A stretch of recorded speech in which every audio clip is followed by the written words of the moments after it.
চট্টগ্রামের শাহ মোহসেন আউলিয়ার নাম শুনছেন নি? বর্তমান ওনার মাজারে গেছেন, কেউ আছেন? হাত তোলেন একটু, হাত নামা। যেখানে মাজার দেখতেছেন ওনার দাফন এখানে হয় নাই, ওনার দাফনটা হয়েছিল সমুদ্র কূলে।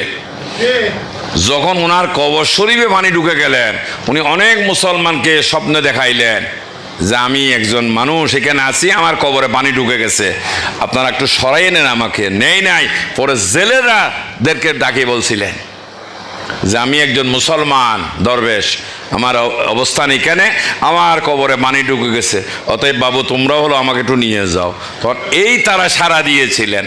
এই জন্য ওনার ফাতিহাতে এবং ওনার মাজারের উপরে ছাদ নাই, সনের। আর এই সনের ছানি দায়িত্ব কোনো মুসলমানের নাই, ওই হিন্দুরাই ছাইয়া দেয়। কেমন? ওনার মাজারের উপরে ছাদ কিন্তু নাই, নিচে ডিজাইন দেখলেও কিন্তু উপরে ছাদ নাই, সন দিয়ে ছাইয়ারি বুঝেন তো, এই হিন্দুরাই চাই।